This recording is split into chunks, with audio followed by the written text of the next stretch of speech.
আসসালামু আলাইকুম। আজকে আলোচনা করব নামাজের পরকালীন মূল্য। অতি সংক্ষেপে, হযরত আব্দুল্লাহ ইবনে আমর ইবনুল আস হইতে তাহার কর্তৃক নবী করিম সাল্লাল্লাহু আলাইহি সাল্লাম হইতে বর্ণিত একদা তিনি নামাজের প্রসঙ্গ নিয়ে আলোচনা করছিলেন।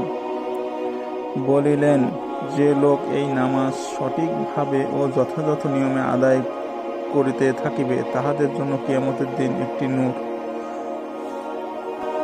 অকাট্য দলিল এবং পূর্ণ মুক্তি নির্দিষ্ট হইবে। পক্ষান্তরে যে লোক নামাজ সঠিকভাবে আদায় করিবে না, তাহার জন্য নূর, অকাট্য দলিল এবং মুক্তি কিছুই হইবে না, বরং কিয়ামতের দিন তাহার পরিণত হইবে কারুন, ফিরাউন, হামান ও উবাই ইবনে খালফের সহিত। আহমদ, দারিমি, বাইহাকী শরীফের হাদিস। আলোচ্য হাদিসটিতে 5 ওয়াক্ত ফরজ নামাজ নিয়মিত ও যথাযথভাবে আদায় করার উপর বিশেষ গুরুত্ব আরোপ করা হয়েছে। যে লোক নামাজ সংরক্ষণ করিল, ইহার অর্থ হইতেছে প্রতিটি ওয়াক্তের নামাজ সঠিক সময়ে যথা নিয়মে আদায় করিতে থাকা এবং কোনো এক ওয়াক্তের নামাজও তরক না করা বা কামাই না দেওয়া। এই কাজ যে লোক করিবে, হাদিসে বলা হয়েছে, কিয়ামতের দিন এই নামাজ তাহার জন্য নূর হইয়া দেখা দেবে। উহার আলোকে সে কঠিনতম অন্ধকারাচ্ছন্ন দিনে পুলসিরাত পার হইয়া সে তড়িৎ বেগে ও নির্ভুলভাবে জান্নাতে যাইতে পারিবে।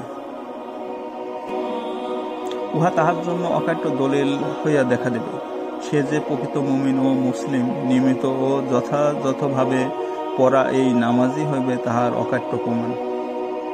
এই নামাজের দৌলতেই সে জাহান্নাম হইতে মুক্তি লাভ করিতে সক্ষম হইবে। কিন্তু 5 ওয়াক্ত নামাজ যে এরূপভাবে সংরক্ষণ করিবে না, নিয়মিত পূর্ণ সতর্কতার সহিত করিবে না, সে সেদিন চরম অন্ধকারে নিমজ্জিত হইবে।